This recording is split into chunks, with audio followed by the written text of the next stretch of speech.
এটা 22তম ঐতিহাসিক তাফসিরুল কোরআন মাহফিল। যেহেতু রাস্তার পাশে মাহফিল করেন, ভবিষ্যতে আপনারা একটা তেরপাল দিবেন এই পাশে, যেন গাড়ির আওয়াজ কম আসে। আমি যদি জানতাম এটা রাস্তার পাশে, আমি তো জিন্দিগিতে আসতাম না। আমি কিন্তু আসতাম, ভবিষ্যতে আইনেন না এরকম রাস্তার পাশে আইনেন না, সোজা হিসাব। আমি রাস্তার পাশে বয়ান করি না, খালাস কথা। রাসূলুল্লাহ সাল্লাল্লাহু আলাইহি সাল্লামের সাহাবী আবু বকর সিদ্দিক রাদিয়াল্লাহু তাআলা আনহুকে, কারণ আমি বসছি আপনাদেরকে কিছু বোঝানোর জন্য। কেউ মেও পেও পেও কি ঘোড়ার ডিম বুঝবেন আপনারা, বুঝতে হবে। তেরপাল লাগাবেন, ডানের তেরপাল। ভাই এটা কষ্ট নিয়েন না, আর যেটা আমি পারি না এটা আমি বলে দিই। হ্যাঁ, আসসালামু আলাইকুম ওয়া রাহমাতুল্লাহি ওয়া বারাকাতুহু। আলহামদুলিল্লাহ আলহামদুলিল্লাহি কাফা ওয়া সালামুন আলা ইবাদিহিল্লাযীনা ইসতাফা। أما بعد فأعوذ بالله من الشيطان الرجيم. بسم الله الرحمن الرحيم. وما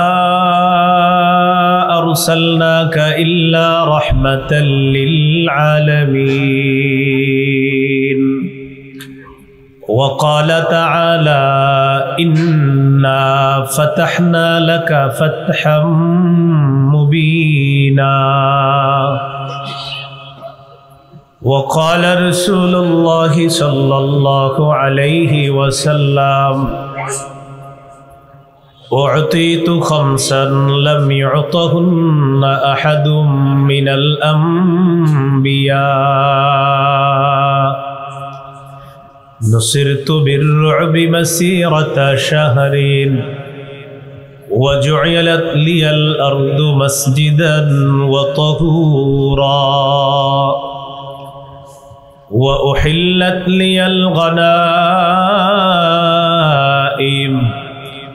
وكان النبي يبعث إلى قومه خاصة وبعثت إلى الناس كافة أو كما قال عليه الصلاة والسلام. اللهم صل على محمد وعلى آل محمد كما صليت على إبراهيم وعلى آل إبراهيم إنك حميد مجيد. اللهم بارك على محمد وعلى آل محمد كما باركت على إبراهيم وعلى آل إبراهيم إنك حميد مجيد. اللهم إني أعوذ بك من شر لساني ومن شر سمعي ومن شر بصري ومن شر مني. 22তম বার্ষিক ঐতিহাসিক বিষয়ভিত্তিক 2 দিন ব্যাপী তাফসীরুল কোরআন মাহফিলের প্রথম দিনের সম্মানিত সভাপতি শেখুল হাদিস আল্লামা মুফতি আব্দুল মজিদ দামাত বরকাতুহুমুল আলিয়া, সভাপতি ইমাম ওলামা পরিষদ ভালুকা, খতিব দিদার জামে মসজিদ কাঠালি ভালুকা, সহ সভাপতি মুফতি আমানুল্লাহ সাহেব, খতিব কোর্ট ভবন জামে মসজিদ ভালুকা ময়মনসিংহ, হজরত মাওলানা মুফতি কুতুবউদ্দিন ইমাম ও খতিব ভালুকা উপজেলা জামে মসজিদ। গুরুত্বপূর্ণ আলোচনা করবেন আল্লামা মুফতি হাবিবুল্লাহ মাহমুদ কাসিমি দামাত বরকাতুহুমুল আলিয়া, হযরত মাওলানা মীর মোহাম্মদ শোয়েব আনসারি দামাত বরকাতুহুম, আল্লামা আব্দুল বাতেন কাসিমি দামাত বরকাতুহুমুল আলিয়া মিরপুর ঢাকা, প্রধান অতিথি আলহাজ মোহাম্মদ মুর্শেদ আলম, আহ্বায়ক ভারপ্রাপ্ত বাংলাদেশ জাতীয়তাবাদী দল ভালুকা উপজেলা শাখা, উদ্বোধক আলহাজ আসাদুজ্জামান চৌধুরী, তরুণ রাজনীতিবিদ ও বিশিষ্ট সমাজসেবক, বিশেষ অতিথিবৃন্দ, আমন্ত্রিত হজরত উলামায়ে কেরাম, মুসলমান ভাইয়েরা,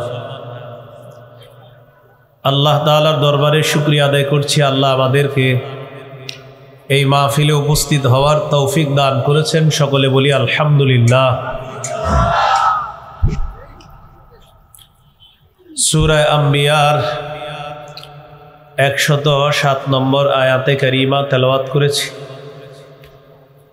এই আয়াতে আল্লাহ তাআলা বলেন, ওয়ামা আরসালনাকা ইল্লা রাহমাতাল লিল আলামিন। নবী, আমি আপনাকে গোটা জগতের জন্য রহমত স্বরূপ প্রেরণ করলাম। রাসূলুল্লাহ সাল্লাল্লাহু আলাইহি সাল্লাম গোটা জগতের জন্য রহমত। নবীজি দুনিয়াতে আসলেন, ওয়ালিদা রাসূলুল্লাহ সাল্লাল্লাহু আলাইহি ওয়াসাল্লাম ইয়াউমাল ইসনাইন। রাসূলুল্লাহ সাল্লাল্লাহু আলাইহি সাল্লাম সোমবারে জন্মগ্রহণ করেছেন। নবীজি সাল্লাল্লাহু আলাইহি সাল্লামের জীবন কাটতেছে।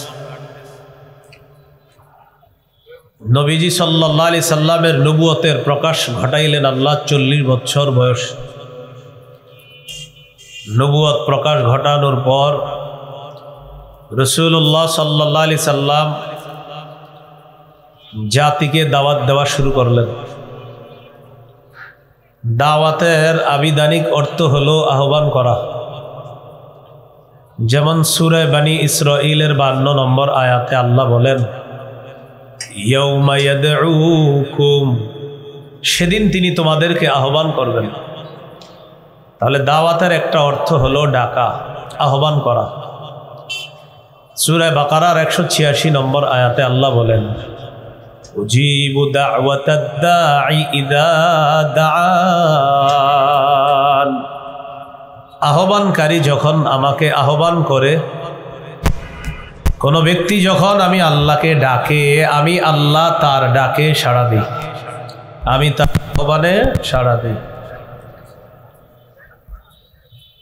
ইবনে তাইমিয়া রহমতুল্লাহি আলাইহি বলেন, দাওয়া ইলাল্লাহর অর্থ হলো আদ-দাওয়াতু ইলাল্লাহ হিয়াল ঈমানু বিহি। আল্লাহর দিকে আহ্বান করার দ্বারা উদ্দেশ্য হলো মানুষকে আল্লাহ বিশ্বাস করার প্রতি আহ্বান করা। আল্লাহর দিকে দাওয়াত দেওয়া মানে হলো মানুষকে এই দাওয়াত দেওয়া যেন তারা ঈমান আনে। শায়খ খিজির রহমতুল্লাহি আলাইহি বলেন, দাওয়াতের অর্থ হলো হাসসুন নাস আলাল খায়রি ওয়াল হুদা ওয়াল আমরি বিল মা'রুফি ওয়ান নাহyi আনিল মুনকার। হেদায়েতের প্রতি মানুষকে উৎসাহিত করা,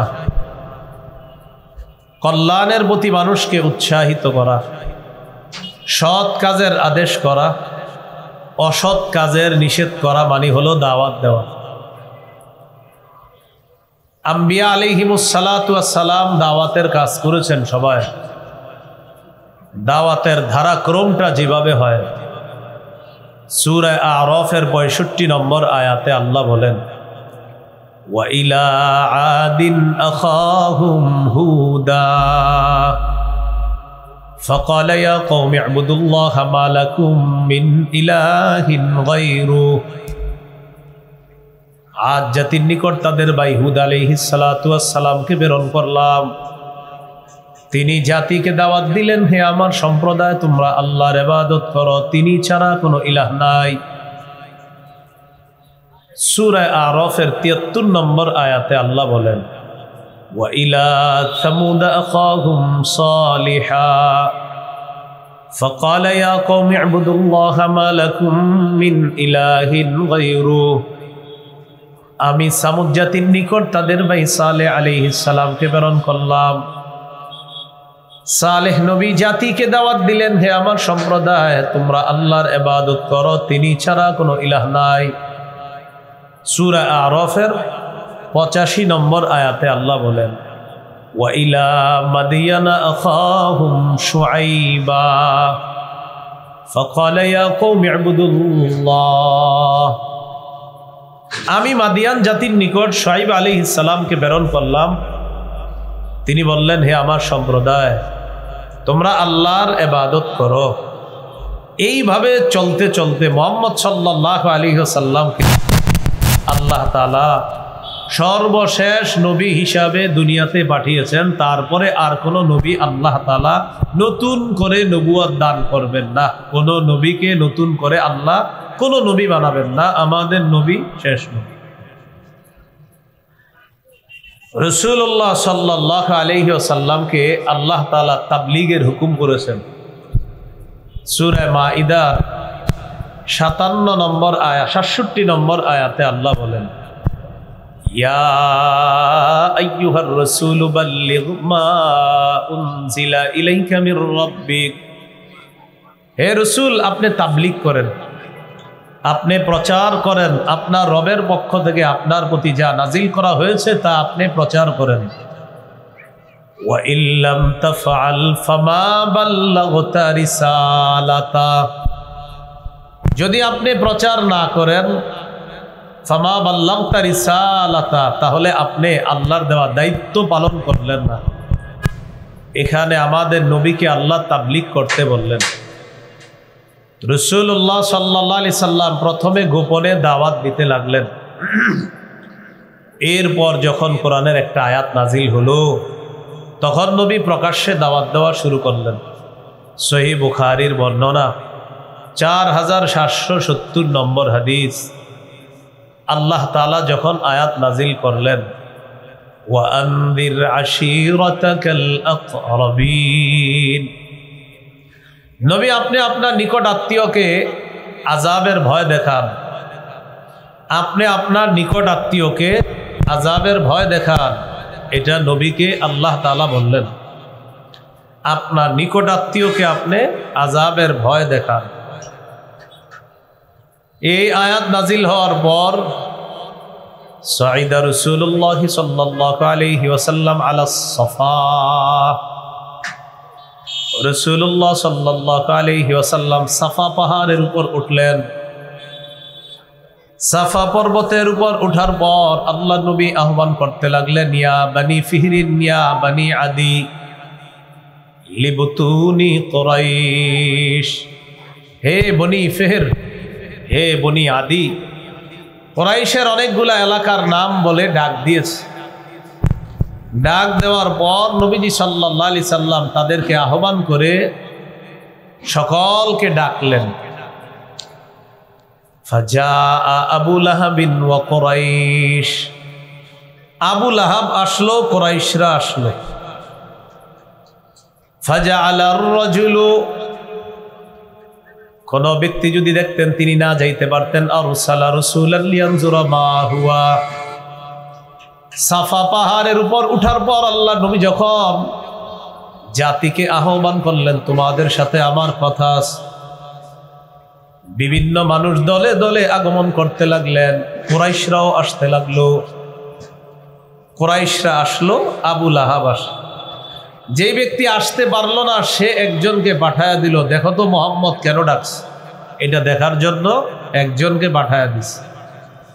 তো নবী পাহাড়ের উপরে দাঁড়ায়া বলতেছে, আরাআইতাকুম লাউ আখবারতুকুম আন্না খাইলান বিল ওয়াদি তুরিদু আন তুগিরা আলাইকুম আকুনতুম মুসাদ্দিকিয়া। নবীজি বললেন, তোমাদের কি মনে হয় আমি যদি তোমাদেরকে বলি এই পাহাড়ের পিছনে একদল শত্রু বাহিনী অপেক্ষা করতেছে যারা তোমাদের উপর অতর্কিত হামলা চালাবে। এই পাহাড়ের পিছনে একদল সৈন্যবাহিনী আছে, তারা তোমাদের উপর অতর্কিত হামলা চালাবে। আকুনতুম মুসাদ্দিকিয়া, তোমরা কি আমার কথা বিশ্বাস করবা? তারা জবাব দিলেন, মা জাররাবনা আলাইকা ইল্লা সিদকা। সবাই জবাব দিলেন না, আম্মা জাররাবনা আলাইকা ইল্লা সিদকা, আমরা আপনাকে অবশ্যই বিশ্বাস করব মুহাম্মদ, তোমার কথা অবশ্যই আমরা বিশ্বাস করব, কারণ তুমি কখনো সত্য ছাড়া মিথ্যা কথা বলো না, আমরা পরীক্ষা করে দেখেছি তুমি সদা সর্বদা সত্য কথা বলতেছ।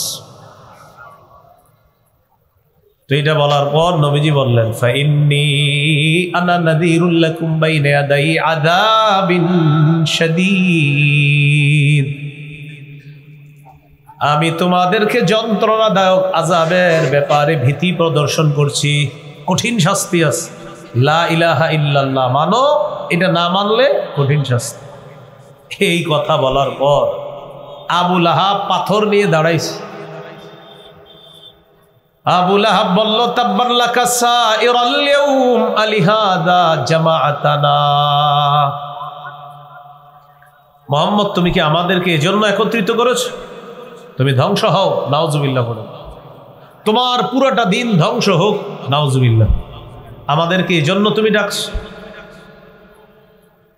তখন আল্লাহ তাআলা আয়াত নাজিল করলেন, তাব্বাত ইয়াদা আবি লাহাবি ওয়া তাব,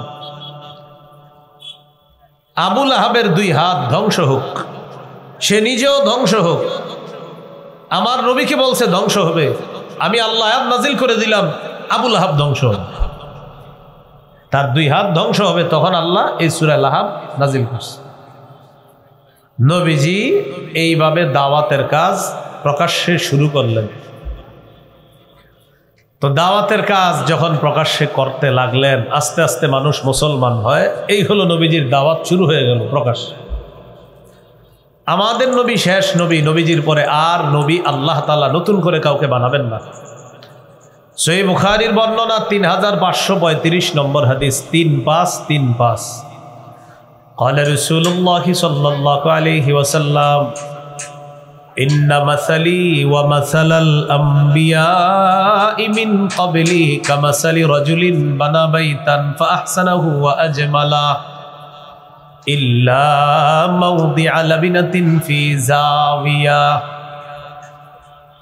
নবীজি বলেন, আমার দৃষ্টান্ত আর আমার পূর্ববর্তী যারা তাদের দৃষ্টান্ত হলো এমন এক ব্যক্তির মতো, যেই ব্যক্তি একটা ঘর বানিয়েছে। তাকান, একটা ঘর, বলেন এটা কি একটা ঘর? ফাআহসানাহু ওয়া আজমালা, ঘরটা সুন্দরভাবে সাজিয়েছে। ইল্লা মাউদিআ লাবিনাতিন ফি জাওিয়া, ঘরের কোনায় একটা ইটের জায়গা পরিমাণ ফাঁকা আছে। বলেন তো সবাই, ঘর কি সমাপ্ত না অসমাপ্ত? একটা ঘর বানাইছে, সুন্দর করে সাজিয়েছে, ঘরের কোনায় একটা ইটের জায়গা পরিমাণ ফাঁকা আছে, তাহলে ঘর কি সমাপ্ত না অসমাপ্ত? অসমাপ্ত। তো فجعل الناس يطوفون به ويعجبون له ويقولون هل وضعت هذه اللبنة। সুন্দরী ঘর মানুষ দলে দলে দেখতে যায়, ঘরটার চারপাশে মানুষ তওয়াফ করে দেখে, তওয়াফ মানে প্রদক্ষিণ করে দেখে। ওয়ায়াজাবুনা লা, ঘরটা যখন দেখে তোমায় ঘরের সৌন্দর্য দেখে আশ্চর্য হয়। মন দেন, ঘরটা সুন্দর, সবাই দেখে আর সবাই খুশি হয়, এত সুন্দর ঘর। সবাই ঘুরতে ঘুরতে একটা জায়গা দেখা বেশি আশ্চর্য হয়। আলেম ছাড়া অন্যরা বলেন তো কোন জায়গাটা দেখা? মাশাআল্লাহ, কোন জায়গাটা? ইটের খালি জায়গা। তো সবাই ঘুরে ঘুরতে ঘুরতে দেখে ঘর সুন্দর, কিন্তু একটা ইটের জায়গা ফাঁকা আছে। তখন সবাই বলে, এই ইটের জায়গাটা কেন ফাঁকা, ইট কেন লাগানো হয় নাই? আমাদের নবী বলেন, আনাল্লাবিনা ওয়া আনা খাতামুন নাবিয়িন লা নাবিয়্যা বাদি, শোনো তোমরা, আমি হলাম সেই ইট। সুবহানাল্লাহ। আদম নবী থেকে ঈসা নবী পর্যন্ত নবুয়তের ঘর আল্লাহ সাজিয়েছে। ঘরটাকে নবুয়তের রঙে আল্লাহ রঙিন করেছেন। একটা ইটের জায়গা ফাঁকা, যেই জায়গাটা ফাঁকা এই জায়গা অন্য জায়গা নয়, ওই ইটটা হলাম আমি নবী মুহাম্মদ। আমার মাধ্যমে এই ইটের জায়গা পূরণ করে নবুয়তের ঘরের সৌন্দর্যের সমাপ্ত আল্লাহ করেছেন। আনা খাতামুন নাবিয়িন লা নাবিয়্যা বাদি, শোনো আমি শেষ নবী, আমার পরে আর কোনো নবী হবে না। আমি শেষ নবী, আমার পরে আর কোনো নবী হবে না। এই হলো নবীজি সাল্লাল্লাহু আলাইহি সাল্লাম বলে দিলেন আমাদের নবী শেষ নবী, তারপরে আর নবী হবে না। তো যেহেতু নবী হবে না, তো এই কাজ করবে কি? দাওয়াতের কাজ। সহিহ বুখারীর বর্ণনা 3461 নম্বর হাদিস, قال رسول الله صلى الله عليه وسلم بلغوا عني ولو آية। আমার পক্ষ থেকে একটা আয়াতও যদি তোমরা জানো, এটা অন্যের কাছে তাবলীগ করো, প্রচার করো, পৌঁছায় দাও। তাহলে নবীজি আর যেহেতু আসবে না, শেষ নবী তিনি, তারপরে এই দায়িত্ব এখন উলামায়ে কেরামের, আমাদের, আমার, আপনার সমস্ত মুমিনের দায়িত্ব এখন নবীর কাজটা অন্যের কাছে পৌঁছায় দেওয়া। সূরা আলী ইমরানের 110 নম্বর আয়াতে আল্লাহ বলেন, কুনতুম খায়রা উম্মাতিন উখরিজাত লিন-নাস তা'মুরুনা বিল মা'রুফি ওয়া তানহাউনা আনিল মুনকারি ওয়া তু'মিনুনা বিল্লাহ। আল্লাহ তাআলা বলেন, তোমরাই হলা শ্রেষ্ঠ উম্মত, তোমাদেরকে মানুষের কল্যাণের জন্য বের করা হয়েছে। তোমাদের কাজ হলো তা'মুরুনা বিল মা'রুফি ওয়া তানহাউনা আনিল মুনকার, সৎ কাজের আদেশ করবা, অসৎ কাজ থেকে নিষেধ করবা, বাধা দিবা। এটা আমাদের কাজ। আল্লাহ আমাদেরকে করার তৌফিক দান করে। উলামায়ে কেরামের পরামর্শে নবীওয়ালা কাজ নবীর ওয়ারিসদের থেকে শিখে, নবীর ওয়ারিসরা যেভাবে বলবে ওইভাবে এই কাজটা যেন আমরা করতে পারি, অন্ধ অনুকরণ যেন ছেড়ে সঠিক অনুসরণ করে এই কাজ সবাই করতে পারি। আল্লাহ তৌফিক দান করেন। তাহলে এই কাজ করার দায়িত্ব এখন সবার। বলেন, এই কাজ করার দায়িত্ব এখন সবার। সবাইকে এই কাজ করতে হবে। আল্লাহ তাআলা বুঝার তৌফিক দান করেন। এখন কথা হলো, এটা করতে গিয়ে কিছু কাজ আছে, কিছু গুণাবলী লাগবে আপনার। সেই গুণাবলীর মধ্যে 1 নাম্বার গুণ হলো ইখলাস। বলেন, 1 নাম্বার গুণ কি? ইখলাস থাকতে হবে এই কাজে যারা করব। নবীজি সাল্লাল্লাহু আলাইহি সাল্লামের এই কাজ যারা করব, কাজের মধ্যে ইখলাস থাকতে হবে।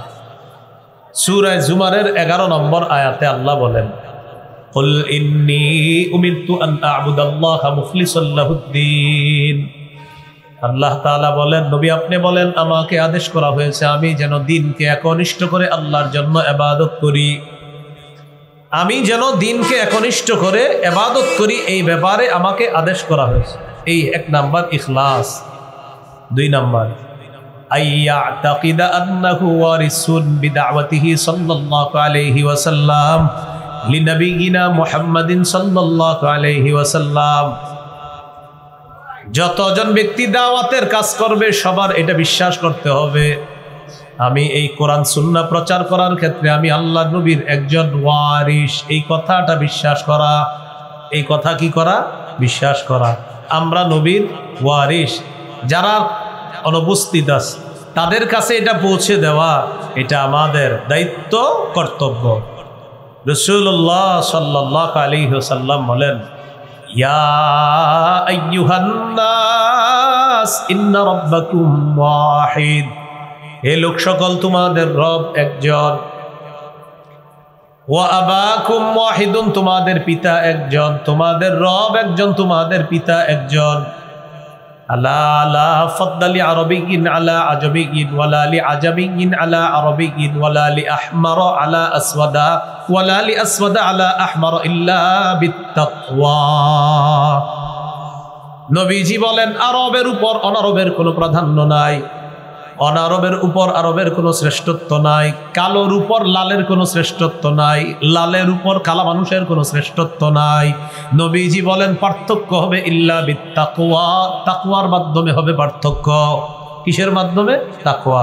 তোমরা সবাই কাজ করবা, সাদা হও, কালো হও, লাল হও, যেই রঙের হও কাজ করবা, তোমাদের মাঝে কোনো শ্রেষ্ঠত্ব নাই, শ্রেষ্ঠত্ব হবে তাকওয়ার ভিত্তিতে। সাথে সাথে নবী আয়াত তেলাওয়াত করলেন, ইন্না আকরামাকুম ইনদাল্লাহি আত্তাকুম। তোমাদের মাঝে আল্লাহর কাছে সবচেয়ে মুত্তাকি, সম্মানিত ওই ব্যক্তি, যেই ব্যক্তি আল্লাহকে সবচেয়ে বেশি ভয় করে, সে হলো সবচেয়ে সম্মানিত। সুবহানাল্লাহ। তো রাসূলুল্লাহ সাল্লাল্লাহু আলাইহি সাল্লাম এটা বলার পর বললেন, আলা হাল বাল্লাগতু। আচ্ছা, আমি কি আমার দায়িত্ব পালন করেছি? নবীজি বললেন। সবাই বললেন, ক্বালু বালা ইয়া রাসূলুল্লাহ, জি হুজুর, আপনি আপনার দায়িত্ব পালন করেছেন।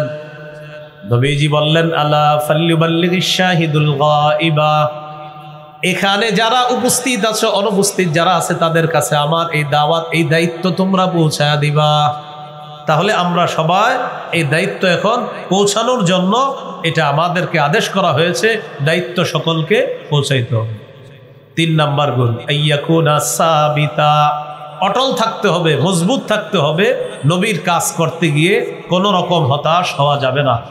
সূরা আনকাবুতের মধ্যে আল্লাহ বলেন ওয়ালাকাদ আরসালনা নূহান ইলা কওমিহি ফালাবিতা ফীহিম আলফা সানাতিন ইল্লা 50 আমা। আল্লাহ তাআলা বলেন নূহ নবীকে আমি তাদের জাতির মাঝে প্রেরণ করলাম। নূহ নবী তাদেরকে দাওয়াত দিলেন 950 বছর, 50 বছর কম 1000 বছর। নূহ নবী দাওয়াত দেওয়ার পর জাতি যখন জুলুম করলো ফাআখাযাহুমুত তুফানু ওয়া হুম যালিমুন, জাতি যখন জালেম সাব্যস্ত হলো, প্লাবন বন্যা এসে তাদেরকে পাকড়াও করলো, জালেম অবস্থায় তাদেরকে শেষ করে দিল, ধ্বংস করে দিল। নূহ নবী 950 বছর অবিচলতার সাথে দাওয়াত দিয়েছেন, কখনো দাওয়াত থেকে তিনি পিছপা হন নাই। 4 নাম্বার গুণ, দাওয়াতের কাজ করতে গেলে কথার কষ্ট সহ্য করতে হবে। কিসের কষ্ট? কথার কষ্ট। সব নবীরা সহ্য করছে। সূরা আনআমের 34 নম্বর আয়াতে আল্লাহ বলেন ওয়ালাকাদ কুযযিবাত রুসুলুম মিন ক্বাবলিক ফাসাবারু আলা মা কুযযিবু ওয়া উযু হাত্তা আতাহুম নাসরুনা। নবী আপনার পূর্বে যত রসুল দুনিয়াতে পাঠানো হয়েছে সমস্ত রসুলকে কষ্ট দেওয়া হয়েছে, ওয়া উযু কষ্ট দেওয়া হয়েছে, কুযযিবু মিথ্যাবাদী সাব্যস্ত করা হয়েছে। এরপরেও তারা এই কথাগুলা ধারণ করেছে, এই কথাগুলার উপর তারা অটল থেকেছে, তারা সৎ কাজ করেছে, এই কথাগুলা তারা সহ্য করে নিয়েছে। এই জন্য দাওয়াতের কাজ করতে গেলে কেউ যদি আপনাকে মিথ্যাবাদী বলে এটা আপনাকে সহ্য করতে হবে। অনেক মাহফিলে অনেক আলোচকরা আলোচনা করে, ঠিক না? দেখা যায় কর্তৃপক্ষের অনেকে আইসা তারে বাধা দেয়, বলে কি হুজুর আপনি এটা ঠিক বলেন নাই। এইগুলা বললে ওই আলোচক এটাকে ধৈর্যের সাথে নিতে হবে, কারণ তাদের এই স্বভাব আবু জাহেল মার্কা স্বভাব। এই জন্য এটা নিতে হবে সঠিকভাবে। এটা তো বল 4 নাম্বার শর্ত হলো কথার এটা সহ্য করতে হবে। আরেকটা হলো কর্মের আঘাত। বলেন কিসের আঘাত? এটাও সহ্য করতে হবে। সহিহ বুখারীর বর্ণনা 240 নম্বর হাদিস, عن عبد الله بن مسعود رضي الله تعالى عنه, আব্দুল্লাহ ইবনে মাসউদ রাদিয়াল্লাহু তাআলা আনহুর বর্ণনা, বাইনামা ইউসাল্লি রাসূলুল্লাহ সাল্লাল্লাহু আলাইহি ওয়াসাল্লাম বিফিনাইল কাবা, একবার আল্লাহর নবী কাবা চত্বরে নামাজ আদায় করতেছে। নামাজ আদায় করার সময় আশেপাশে কাফেররা বৈশা আল্লাহ নবীর এই নামাজ আদায়ের দৃশ্য দেখতেছে। কাফেরদের মধ্যে একজন বলতে লাগলো আইয়ুকুম ইয়াজিউ বিসসালাহ জাজুরি আলি ফুলান, তোমাদের মধ্যে কে পারবা অমুক এলাকায় যাবা, যাওয়ার পর ওই এলাকার ওটের নারী বুড়ি পায়খানা প্রস্রাবগুলো আনবা, আনার পর মুহাম্মদ যখন সিজদায় যাবে তার কাঁধের মধ্যে রেখে দিবা। নাউজুবিল্লাহ। কে পারবা? এটা বলার পর সবচেয়ে পাপিষ্ঠ নিকৃষ্ট এক ব্যক্তি, তার নাম উকবাহ ইবনে আবি মুআইদ, সে দাঁড়াইছে। সে বলল আমি পারবো। ওই এলাকায় গেছে, ওটের নারী বুড়ি এগুলো আনছে, আনার পর নবীজি সিজদায় গেছে। নবীর এই কাঁধের উপরে ওটের এই প্রস্রাব পায়খানা গোবর নারী বুড়ি রেখে দিচ্ছে। নবীজি নামাজ পড়তেছে। আব্দুল্লাহ ইবনে মাসউদ রাদিয়াল্লাহু তাআলা আনহু বলেন লা উগাইরু শাইআ লাউ কানা লি মানআ, আমার কিছু করার ছিল না, হায় যদি আমি বাধা দিতে পারতাম, এটা বলতেছে। ফাজাআলা বা'দুহুম ইউহিলু ইলা বা'দিন, নবীজি সিজদার মধ্যে আছে। একবার কল্পনা করেন আল্লাহ নবী সিজদায়, তার কাঁধের উপরে ওটের নারী বুড়িগুলা দেওয়া। কাফেররা পাশে আর বললেন তাকতুলুনা রাজুলান আইয়াকুলা রাব্বিয়াল্লাহ ওয়া ক্বাদ জাআকুম বিল বাইয়িনাতি মির রাব্বিকুম, আচ্ছা তোমরা কি একটা মানুষকে এই কারণে হত্যা করবা যে সে বলে আমার রব হলো আল্লাহ, আর তোমাদের কাছে তিনি প্রমাণ নিয়ে এসেছেন, এই কারণে একটা লোককে কি তোমরা হত্যা করবা? এটা বললেন। তো দেখেন, নবীজির গলায় ফাঁস লাগায়া নবীজিরে মেরে ফেলার চেষ্টা করেছিলেন। তো আল্লাহর নবী দাওয়াতের কাছ থেকে পিছপা হন নাই।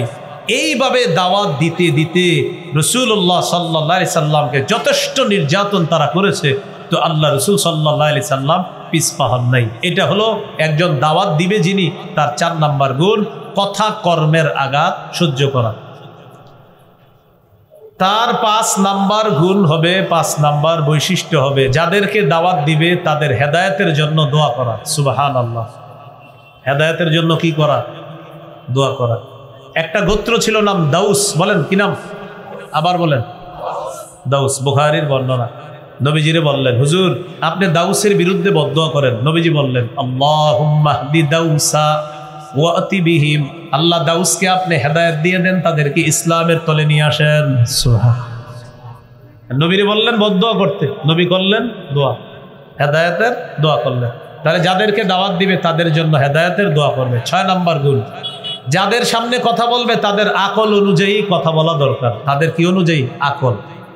বুখারীর বর্ণনা 126 নম্বর হাদিস। আম্মা জান আয়েশা সিদ্দিকা রাদিয়াল্লাহু তাআলা আনহাকে নবী বললেন, লাউলা কওমুকি হাদিসুন আহদুহুম, আয়েশা তোমার জাতি যদি নতুন মুসলমান না হতো, লানাকাতুল কাবাতা ওয়াজআলতু লাহা বাবুন ইয়াদখুলু বিহিন নাস ওয়া ইয়াখরুজুনা মিন, আয়েশা তোমার জাতি যদি নতুন মুসলমান,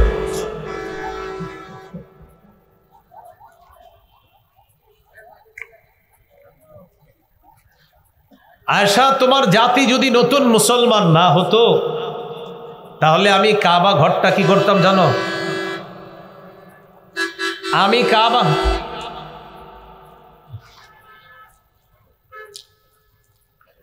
আয়েশা তোমার জাতি যদি নতুন মুসলমান না হতো, আমি কাবাটা ভাঙতাম, ভেঙে কাবার 2টা দরজা বানাইতাম। এক দরজা দিয়ে মানুষ প্রবেশ করত, আরেক দরজা দিয়ে মানুষ বের হইতো। কিন্তু এখন যদি কাবাটা আমি ভাঙি, সবাই বলবে হ্যাঁ আমাদের বানানো কাবা কেন ভাঙলেন? নবী তাদের আকল বুঝার চেষ্টা করছেন। নবী তাদের আকল বুঝার কি করছেন? চেষ্টা করছেন। এই আকল বুঝা অনুযায়ী দাওয়াত দিতে হবে যাকে আপনি দাওয়াত দিবেন, কারণ তার মানসিকতাটা আপনার বুঝতে হবে। সে মাত্র নতুন মুসলমান হয়েছে, এখন তাকে আপনি বুঝতে হবে। এই হলো 6 নাম্বার। একজন দায়ীর 7 নাম্বার গুণ হলো, তিনি যেই বিষয়ে দাওয়াত দিবে এই বিষয়ে তার জ্ঞান থাকতে হবে। আইয়াকুনা আলিমান বিশরিয়াতিল্লাতী ইয়াদউ ইলাইহা, যে বিষয়ে দাওয়াত দিবেন ওই বিষয়ে আপনার জ্ঞান থাকতে হবে। ঈমান ইয়াকিনের কথা যখন জাতির সামনে বলবো, তখন ওই কথাগুলাই বলবো যেই কথাগুলা আসলে সঠিক কথা। এই সঠিক কথাটা কার কাছ থেকে শিখতে পারবো? আলেমদের কাছ থেকে। অন্যথায় আমার মুখ দিয়ে আজাইরা কথা বের হবে, কারণ আমি যারে অনুসরণ করি হেও কয় আজাইরা কথা, আমিও কম আজাইরা কথা। বুঝছেননি? এরকম হয়ে যাবে। কিন্তু এই জন্য ওই বিষয়ে আপনার জ্ঞান থাকতে হবে। সূরা বানী ইসরাঈলের 36 নম্বর আয়াতে আল্লাহ বলেন, ওয়ালা তাকফু মা লাইসা লাকা বিহি ইলম, যে বিষয়ে তোমার জ্ঞান নাই ওই বিষয়ের পিছনে তুমি পড়বা না। ইন্নাস সামা ওয়াল বাসারা ওয়াল ফুআদা কুল্লু উলাইকা কানা আনহু মাসউলা, চোখ, কান, অন্তর সম্পর্কে জিজ্ঞাসা করা হবে। এইগুলার ব্যাপারে জিজ্ঞাসা করা হবে। কানের ব্যাপারে, চোখের ব্যাপারে, অন্তরের ব্যাপারে জিজ্ঞাসা করা হবে, মুখের ব্যাপারে জিজ্ঞাসা করা হবে। আপনি যা জানেন না যদি তা বলেন মুখ দিয়ে, এই ব্যাপারে আপনাকে জিজ্ঞাসা করা হবে। আল্লাহ আমাদেরকে কথাগুলা বুঝার তৌফিক দান করেন। এই গুণাবলী নিয়ে আপনি দাওয়াতের ময়দানে কাজ করতে হবে। এই গুণাবলী নিয়ে আপনি দাওয়াতের ময়দানে কাজ করার পর নবীজি এইভাবে কাজ করতে করতে করতে করতে দাওয়াত দিতে দিতে কাফেরদের নির্যাতন সহ্য করতে লাগলেন। 13 বছর পর্যন্ত নির্যাতন সহ্য করলেন। কয় বছর? 13 বছর। সাহাবায়ে কেরাম নির্যাতনের মাত্রা সহ্য করতে না পেরে নবীজির ইঙ্গিতে তারা হিজরত করা শুরু করলেন হাবশার দিকে। কোথায় বলেন তো? হাবশায় হিজরত করা শুরু করলেন। ইতিমধ্যে রাসূল সাল্লাল্লাহু আলাইহি সাল্লামের আরেকটা ঘটনা ঘটছে। নবীজি যখন দেখলেন মক্কাবাসী দাওয়াত দিলাম, একটু বাহিরে গিয়ে দাওয়াত দিই, তখন নবীজি কি করলেন? তায়েফে গেলেন। কোথায়? তায়েফ। তায়েফে গিয়ে যখন দাওয়াত দিলেন, দাওয়াত দেওয়ার পর তিন ভাই তারা নবীরে বললেন, তোমার দিকে তো আমার তাকাইতেও মন চায় না। নাউজুবিল্লাহ। আরেকজন বলল, আল্লাহ কি আর কাউরে পাইল না নবী বানাইতে, তোমারই বানাইবে। এইভাবে যুবক ছেলেদেরকে বলল, মোহাম্মদ নামে একটা লোক আমগরে দাওয়াত দিতে আসছে, এই লোকটা হলো পাগল। নাউজুবিল্লাহ। তখন ছেলেরা কি করলো, পাথর ইত্যাদি নিয়ে রাসূল সাল্লাল্লাহু আলাইহি সাল্লামকে আঘাত করা শুরু করলো। নবীজি রক্তাক্ত হলেন। তায়েফের জমিনের মধ্যে আল্লাহ রাসূল সাল্লাল্লাহু আলাইহি সাল্লাম পড়ে রইলেন। হঠাৎ নবীজি বলেন, আমার হুশ ফিরে আসছে। মুসলিমের বর্ণনা, বুখারীর বর্ণনা। হুশ ফিরে আসার পর ফাইদা আনা বিকরলিস সাআলিব, কর্নুস সাআলিব নামক একটা জায়গায় দেখি আমি উপরের দিকে তাকাইলাম, তাকায় দেখি জিবরিল আমিন তার ডানা দিয়ে আমাকে ছায়া দিয়ে রাখছে। তখন আমাকে সালাম দিস, আমি সালামের জবাব নিলাম। একজন ফেরেশতা জিবরিল নিয়ে আসছে, ওই ফেরেশতা আমারে সালাম দিস। সালাম দেওয়ার পর ওই ফেরেশতা আমাকে বলল, এই পাহাড়ের দায়িত্বে আমি নিয়োজিত আছি, আল্লাহ আমাকে পাঠাইছে। আপনি বলেন, আপনি যদি হুকুম করেন এই দুই পাহাড় চাপা দিয়ে আমি তায়েফবাসীকে ধ্বংস করে দিই। আপনি যদি বলেন দুই পাহাড় চাপা দিয়ে আমি তায়েফবাসীকে ধ্বংস করে দিই। তখন নবীজি বললেন, লা বাল আরজু আইয়ুখরিজাল্লাহু মিন আসলাবিহিম মান ইয়া'বুদুল্লাহ লা ইউশরিকু বিহি শাইআ। তায়েফবাসী আমার দাওয়াত গ্রহণ করে নাই, আমার আশা তাদের ঔরসে যে সন্তানরা আসবে তারা আমার দাওয়াত গ্রহণ করবে, আল্লাহর ইবাদত করবে, আল্লাহর সাথে শিরিক করবে না। তাই তাদেরকে ধ্বংস করার দরকার নাই। তাদের সন্তান আমার দাওয়াত গ্রহণ করবে, তাদের সন্তানরা আমার দাওয়াত গ্রহণ করে তারা মুসলমান হবে, এটা আমি নবী আশাবাদী। রাসূলুল্লাহ সাল্লাল্লাহু আলাইহি সাল্লাম তায়েফ থেকে চলে আসলেন, দাওয়াত দিলেন। নির্যাতনের মাত্রা বাড়তে লাগলো। কাফেররা খালি মিটিং করে নবীজিরে কিভাবে হত্যা করা যায়। নাউজুবিল্লাহ পড়েন। ইতিমধ্যে সাহাবায়ে কেরাম আস্তে আস্তে হিজরত করা শুরু করলেন। সহিহ বুখারীর বর্ণনা 2297 নম্বর হাদিস। এই হাদিসের মধ্যে আসছে, আম্মা জান আয়েশা সিদ্দিকা রাদিয়াল্লাহু তাআলা আনহা বলেন, ফালাম্মা ইবতুলিয়াল মুসলিমুনা, মুসলমানরা যখন পরীক্ষার সম্মুখীন হলেন, খরজা আবু বকরিন মুহাজিরন কিবালাল হাবাসা, আবু বকর সিদ্দিক হাবশার দিকে হিজরতের উদ্দেশ্যে তিনি রওনা করলেন। কে? আবু বকর সিদ্দিক। তো আবু বকর সিদ্দিকের সাথে গিয়ে ইবনুদ দাগিনা নামে এক নেতা দেখা করছে। করা এলাকার নেতা, নাম ইবনুদ দাগিনা। তো আবু বকর সিদ্দিক রাদিয়াল্লাহু তাআলা আনহুকে গিয়ে বললেন, কোথায় যাচ্ছেন? আইনা আনতা ইয়া আবা বকরিন, আইনা তুরিদু আনতা ইয়া আবা বকরিন। আবু বকর কোথায় যান? তো আবু বকর সিদ্দিক রাদিয়াল্লাহু তাআলা আনহু বললেন, উরিদু আন আসিহা ফিল আরদি ফাআবুদা রাব্বি, আমি নিয়ত করেছি দেশে দেশে সফর করব, ঘুরে বেড়াবো আর আমার রবের ইবাদত করব। এই নিয়ত করছি। কেন? আখরাজানি কওমি, আমার জাতি আমাকে বের করে দিছে। ইবনু দাগিনা নামক নেতা বললেন, ইন্না মিসলাকা লা ইয়াখরুজু ওয়া লা ইউখরাজু, আপনার মতো মানুষকে বের করা যায় না, আপনার মতো মানুষ বের হতে পারে না। ইন্নাকা তুকসিবুল মাদুমা, আপনি অসহায়কে সহায়তা দান করেন, এক নম্বর। দুই নম্বর তাসিলুর রহিমা, আপনি রক্তের সম্পর্ক রক্ষা করেন। তিন নম্বর তাহমিলুল কাল্লা, আপনি বোঝা বহন করেন। চার নম্বর ওয়াতাকরিদ দাইফা, আপনি মেহমানদারি করেন। পাঁচ নম্বর তুঈনু আলা নওয়াইবিল হক, সত্যের উপর অটল থাকতে গিয়ে আপনি কষ্টে যারা পতিত হয় তাদেরকে আপনি সহযোগিতা করেন। সত্যের উপর অটল থাকতে গিয়ে যারা কষ্টে নিপতিত হয় তাদেরকে আপনি সহযোগিতা করেন। আবু বকর, আপনার মতো লোক বের হতে পারে না, আপনাকে বের করা যায় না, আপনি ভালো মানুষ, চলেন চলেন ফিরে চলেন। আবু বকর সিদ্দিককে নিয়ে আসছে। ইবনু দাগিনা বললেন, ফারজি ফাবুদ রব্বাক বিবিলাদিক, চলেন আপনি এলাকায় আপনার রবের ইবাদত করবেন। তো চলে আসছে। আসার পর ওই জামানার নিয়ম হলো, কোন নেতা কাউকে নিরাপত্তা দিলে এটা অন্য নেতাকে জানাইতে হবে। ইবনু দাগিনা মক্কার বড় বড় কাফের মুশরিকদের লিডার যারা, তাদের সাথে সাক্ষাৎ করলেন। সাক্ষাৎ করার পর বললেন, আবু বকর ভালো মানুষ, তাকে তোমরা বের করে দাও, এটা ঠিক না। আমি নেতা হিসাবে আবু বকরকে নিরাপত্তা দিচ্ছি, তোমরা নিরাপত্তাটা মেনে নাও। হাদিসে আসছে, ফানফাজাত কুরাইশুন জিওয়ারা ইবনি দাগিনা ওয়া আমানু আবা বকরিন, ইবনু দাগিনার নিরাপত্তাটা এটা মক্কার বড় বড় লিডাররা মেনে নিল, আর আবু বকরকে নিরাপত্তা দেওয়ার ব্যাপারে সবাই একমত হয়ে গেল। শর্ত আছে, 1 নাম্বার শর্ত, মন দিয়ে শোনেন শর্তগুলা কি কি। মুর আবা বকরিন ফালইয়াবুদ রাব্বাহু ফি দারিহি ফালইউসাল্লি ওয়ালইকরা মা শাআ ওয়ালা ইউলিন বিসসালাতি ওয়ালাল কিরাআতি ফি দারি গায়রিহি। আবু বকরকে বলবা আবু বকর যেন তার ঘরে ইবাদত করে, আবু বকর যেন জোরে নামাজ কোরআন তেলাওয়াত না করে, প্রকাশ্যে নামাজ না পড়ে। আবু বকর নামাজ পড়বে তার ঘরে, আবু বকর কোরআন তেলাওয়াত করবে তার ঘরে, এটা বলে দিলেন।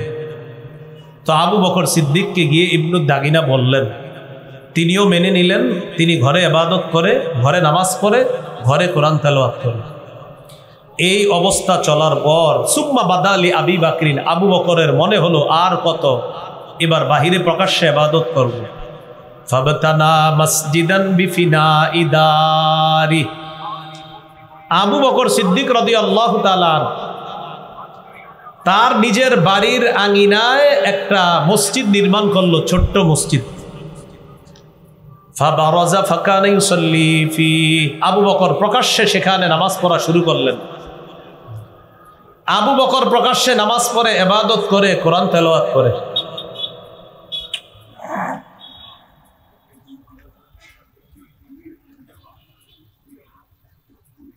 এটা 22তম ঐতিহাসিক তাফসিরুল কোরআন মাহফিল। যেহেতু রাস্তার পাশে মাহফিল করেন, ভবিষ্যতে আপনারা একটা তেরপাল দিবেন এই পাশে, যেন গাড়ির আওয়াজ কম আসে। আমি যদি জানতাম এটা রাস্তার পাশে, আমি তো জিন্দিগিতে আসতাম না, আমি কিন্তু আসতাম। ভবিষ্যতে আইনেন না এরকম রাস্তার পাশে আইনেন না, সোজা হিসাব, আমি রাস্তার পাশে বয়ান করি না, খালাস কথা। রাসূলুল্লাহ সাল্লাল্লাহু আলাইহি সাল্লামের সাহাবী আবু বকর সিদ্দিক রাদিয়াল্লাহু তাআলা আনহুকে, কারণ আমি বসছি আপনাদেরকে কিছু বোঝানোর জন্য, কেউ মেও পেও পেও কি ঘোড়ার ডিম বুঝবেন আপনারা, বুঝতে হবে। তেরবেল লাগাবেন, ডানের তেরবেল, ভাই এটা কষ্ট নিয়েন না, আর যেটা আমি পারি না এটা আমি বলে দিই। হ্যাঁ, তা আবু বকর সিদ্দিককে নিরাপত্তা দেওয়ার ব্যাপারে তারা একমত হয়ে গেল, তিনি ঘরে ইবাদত করে। তো একদিন তার কাছে মনে হলো প্রকাশ্যে ইবাদত করা দরকার, তিনি ঘরের আঙিনায় একটা ছোট্ট মসজিদ বানাইলেন, সেখানে প্রকাশ্যে নামাজ পড়ে, প্রকাশ্যে ইবাদত করে, কোরআন তেলাওয়াত করে। তো আবু বকর যখন কোরআন তেলাওয়াত করে, নামাজ পড়ে, ফায়াতাকাসসাফু আলাইহি নিসাউল মুশরিকিন ওয়া আবনাউহুম, মুশরিকদের স্ত্রীরা, সন্তানরা, নারীরা, তাদের কন্যারা, ছেলেমেয়েরা দলে দলে আবু বকরের কোরআন তেলাওয়াত শোনার জন্য মসজিদের সামনে ভিড় জমায়, উপস্থিত হয়ে যায়। وكان أبو بكر رجلا بكاء لا يملك دمعه حين يقرأ القرآن। আবু বকর সিদ্দিক রাদিয়াল্লাহু তাআলা আনহু যখন কোরআন তেলাওয়াত করতেন, তিনি তার চোখের পানি সংবরণ করতে পারতেন না, চোখের পানি ধরে রাখতে পারতেন না। ফায়াজাবুনা ওয়া ইয়ানজুরুনা ইলাইহি, সবাই আশ্চর্য হয়ে তার দিকে তাকায় থাকতেন, একটা মানুষ এত কান্না করতে পারে কিভাবে। তা আবু বকর সিদ্দিক রাদিয়াল্লাহু তাআলা যখন এইভাবে প্রকাশ্যে ইবাদত করা শুরু করলেন, মক্কার কাফেরদেরকে বিষয়টা ভাবিয়ে তুলল। ফাআফজা যালিকা কুফার কুরাইশিন, কাফের লিডার যারা, তাদেরকে এই বিষয়টা ভাবিয়ে তুলল। তখন তারা ইবনু দাগিনাকে ডাকলো, ডাকার পর বলল, ইবনু দাগিনা, শর্ত ছিল কি, করলা কি? তো ইবনু দাগিনাকে বলল, আবু বকরের কাছে যাও, যাওয়ার পর 2টা অপশন তার সামনে রাখবা। ইন আহাব্বা আইয়াক্তাসিরা আলা আইয়াবুদা রাব্বাহু ফি দারি, 1 নাম্বার আবু বকরকে বলবা, হয়তো সে তার ঘরে ইবাদত করবে, অন্যথায় সে যদি প্রকাশ্যে ইবাদত করে, তার নিরাপত্তা নামাটা তোমারে যেন ফিরায়া দেয়। ইবনু দাগিনা আবু বকরের কাছে গেছে, শিক্ষণীয় বিষয় শুনেন। যাওয়ার পর আবু বকরকে বললেন, আবু বকর, হয়তো ঘরে ইবাদত করবেন, না হয় আপনার নিরাপত্তা যে আমি দিয়েছি এটা আমারে ফিরায়া দেন। আবু বকর সিদ্দিক বললেন, ইন্নী আরুদ্দু ইলাইকা জিওয়ারাকা ওয়া আরদা বিজিওয়ারিল্লাহ, আমি আপনার নিরাপত্তা ফিরিয়ে দিচ্ছি, আমি আল্লাহর নিরাপত্তায় খুশি। কার নিরাপত্তায় খুশি? আল্লাহর নিরাপত্তায় আমি খুশি, আপনার নিরাপত্তা আমি ফিরিয়ে দিচ্ছি। তো এই কথা বলার পর আবু বকর সিদ্দিক রাদিয়াল্লাহু তাআলা আনহু প্রকাশ্যে ইবাদত করতে লাগলেন। নবীজি একদিন বললেন, শোনো, উরিতু দারা হিজরতিকুম, আমাকে স্বপ্নে তোমাদের হিজরতের ঘরটা, হিজরতের স্থান, হিজরতের জায়গাটা দেখিয়ে দেওয়া হয়েছে স্বপ্নে। এই কথা বলার পর নবী বললেন, রাআইতু সাবখাতান দারা নাখলিন বাইনা লাবাতাইন, দুইটা এলাকার মাঝে খেজুর গাছ বেষ্টিত একটা এলাকা আমি স্বপ্নে দেখলাম, এটাই হবে হিজরতের জায়গা। সবাই দলে দলে হাবশার পরিবর্তে হিজরত করার জন্য এখন রওনা করলেন মদিনায়। রাসূলুল্লাহ সাল্লাল্লাহু আলাইহি সাল্লাম তার সাহাবী আবু বকরকে বললেন, আবু বকর, আমার মনে হচ্ছে অতি তাড়াতাড়ি আল্লাহ আমাকে হিজরতের হুকুম করবে, আর তুমি হবা আমার হিজরতের সাথী, একটু অপেক্ষা করো। আবু বকর সিদ্দিক রাদিয়াল্লাহু তাআলা আনহু তখন দুইটা বাহন লালন পালন করতে লাগলেন। 4 মাস বাবলা গাছের পাতা খাওয়াইতে লাগলেন। এক বাহনে আবু বকর সিদ্দিক চড়বে, আরেক বাহনে নবী চড়বেন, দুইজন একসাথে মদিনায় হিজরতের উদ্দেশ্যে রওনা করবেন।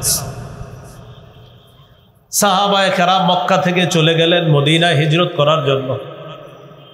হিজরতের উদ্দেশ্যে দলে দলে রওনা করলেন। ঘর বাড়ি যা আছে সব ছেড়ে সাহাবায়ে কেরাম নবীর সাথে চলে গেলেন মদিনায়।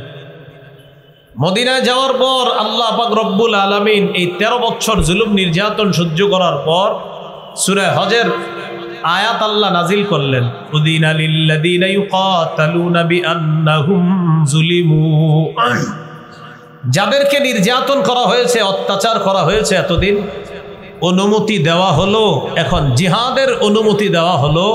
আর না, অনেক কষ্ট সহ্য করেছেন, এবার জিহাদের অনুমতি প্রদান করা হলো। কি শিখলাম?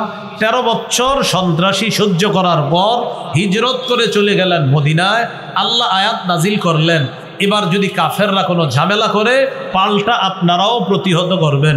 তাহলে সন্ত্রাস খতম করার পবিত্র একটা বিধানের নাম হলো জিহাদ।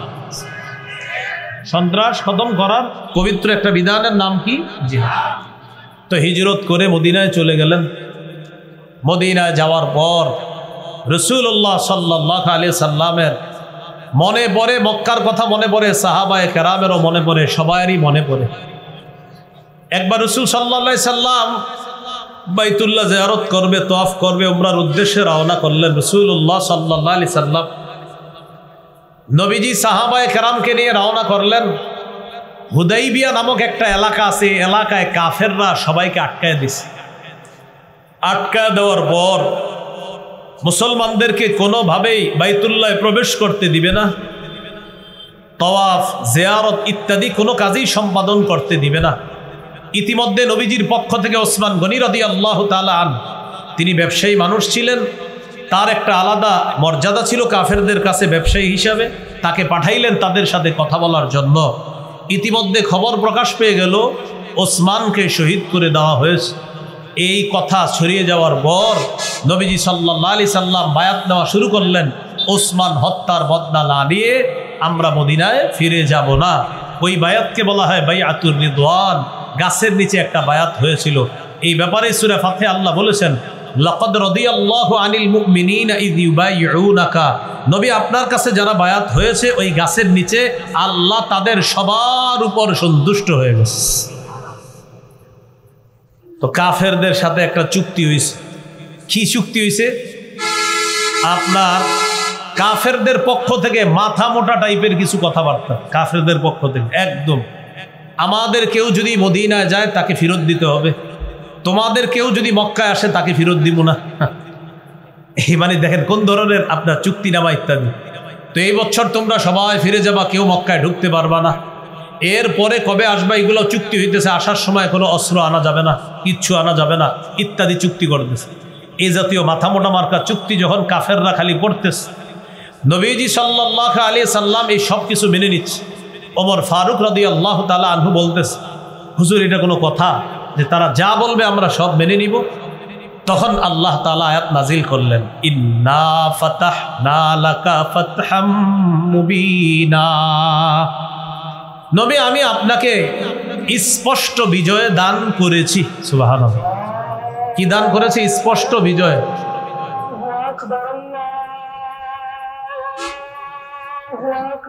আল্লাহ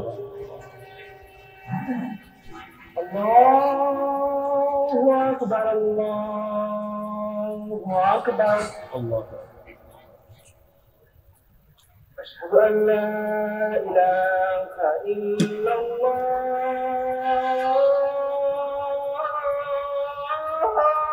তো বিজয় তো হয় নাই। তোমার ফারুক রাদিয়াল্লাহু তাআলা হুজুর বলতেছে, হুজুর এটা বিজয়। আল্লাহ বলতেছে আমি স্পষ্ট বিজয় দিয়ে দিয়েছি। তো এটা বলার পর রাসূল সাল্লাল্লাহু আলাইহি সাল্লাম চলে গেলেন সবাইকে নিয়ে। এই হুদাইবিয়ার সন্ধি মেনে নেওয়ার পর বিজয়টা কিভাবে শুরু হয় দেখেন।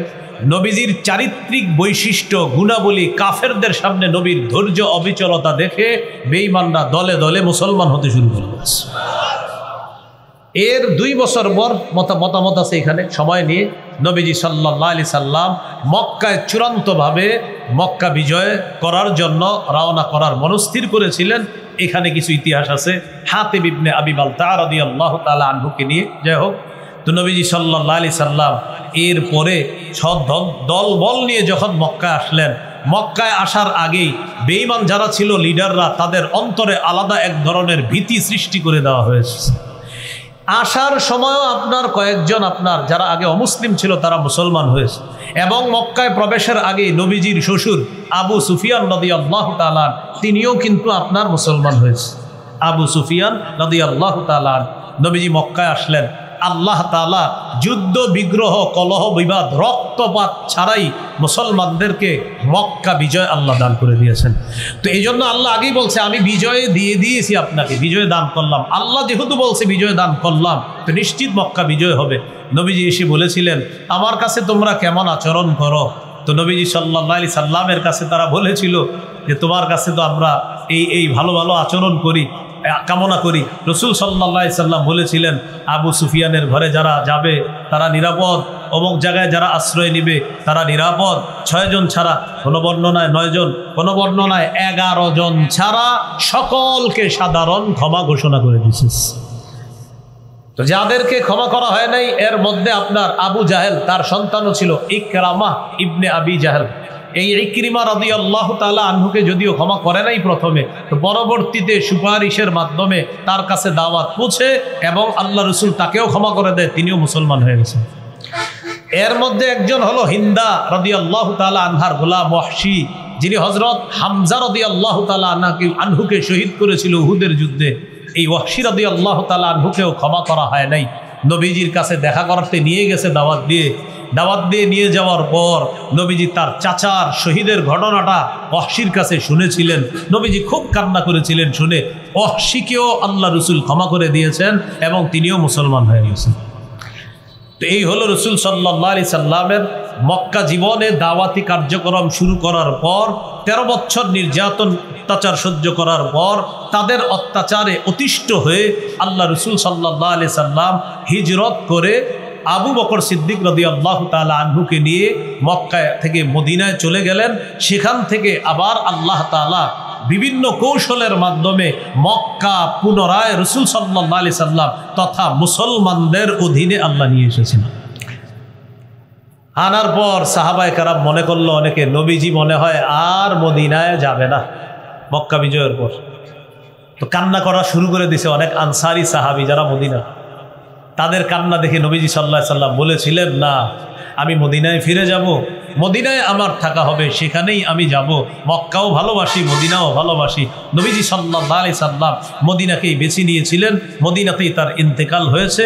আম্মা জান আয়েশা সিদ্দিকা রাদিয়াল্লাহু তাআলা আনহার ঘরে, এখানেই নবীজির ইন্তেকাল হয়েছে, এখানে আল্লাহ রাসূল সাল্লাল্লাহু আলাইহি সাল্লামকে দাফন করা হয়েছে। এই হলো মোটামুটিভাবে কিভাবে হিজরতের প্রেক্ষাপটটা তৈরি হয়েছিল। কষ্ট ইত্যাদি নির্যাতনের মাধ্যমে প্রেক্ষাপট তৈরি হয়। এরপরে হিজরত করেন, হিজরত করার পর আবার মক্কা আল্লাহ নবী এবং সাহাবীদের অধীনে নিয়ে আসেন। এখান থেকে কয়েকটা বিষয় শিক্ষণীয়, সেটা হলো দাওয়াতি কাজ করতে গেলে কথা কর্ম ইত্যাদির কষ্ট সহ্য করা, পাশাপাশি নির্যাতনের মাত্রা অতিষ্ঠ ইত্যাদি যদি মাত্রা খুব বেড়ে যায়, এরপর যদি আমাদের কোথাও যাওয়ার প্রয়োজন হয় সেখানে যাওয়াটা এটাও অন্যায় না, এটাও দোষণীয় না। মুসলমানদের কোনো দেশ শুধু বাংলাদেশ আমরা এমন না, মুসলমানদের দেশ হলো সারা পৃথিবী, সারা পৃথিবী হলো মুসলমানদের জন্য। এই কথাগুলা মাথায় রাখা। মক্কি জীবনের যে 13 বছরটা এটা আমরা বেশি বেশি পড়ব। এরপরে হিজরতের প্রেক্ষাপটটা এটাও আমরা পড়ব। হুদাইবিয়ার যে ঘটনাগুলা বিস্তারিতভাবে আমরা তারিখের কিতাবে পড়ার চেষ্টা করব। আল্লাহ তাআলা আমাদের সকলকে আজকে আমরা যেই কথাগুলো শুনলাম, ধৈর্য, অবিচলতা, হিজরত এবং বিজয় ইত্যাদি এই বিষয়গুলো মাথায় রেখে আমরা সবাই যেন রাসূলুল্লাহর আদর্শ আমাদের জীবনে বাস্তবায়ন করতে পারি। আল্লাহ তৌফিক দান করেন। আজকের আলোচনাটা আমার সংকলন মিম্বরের আমানতের একদম প্রথম আলোচনা। আজকের আলোচনাটা মিম্বরের আমানত প্রথম খণ্ডের প্রথম আলোচনাটাই আজকে যে আলোচনাটা করলাম। আরও বিস্তারিত সেখানে পাবেন। যাদের প্রয়োজন হয় 6 খণ্ড আছে গাড়িতে, যদি গাড়ি আশেপাশে থাকে গাড়ি থেকে সংগ্রহ করে নিতে পারেন। 6 খণ্ডই সংগ্রহ করেন, এক এক খণ্ডের আলাদা বিষয়বস্তু ওদের কাছ থেকে জেনে নিয়ে সংগ্রহ করে নিতে পারেন। আল্লাহ তাআলা আমাদের সকলকে যে কথাগুলো শুনলাম বললাম আমরা সবাই যেন আমল করতে পারি। এশার নামাজের পর আমরা সবাই চলে আসবো, ধারাবাহিক আলোচনা হবে। আসসালামু আলাইকুম ওয়া রাহমাতুল্লাহ।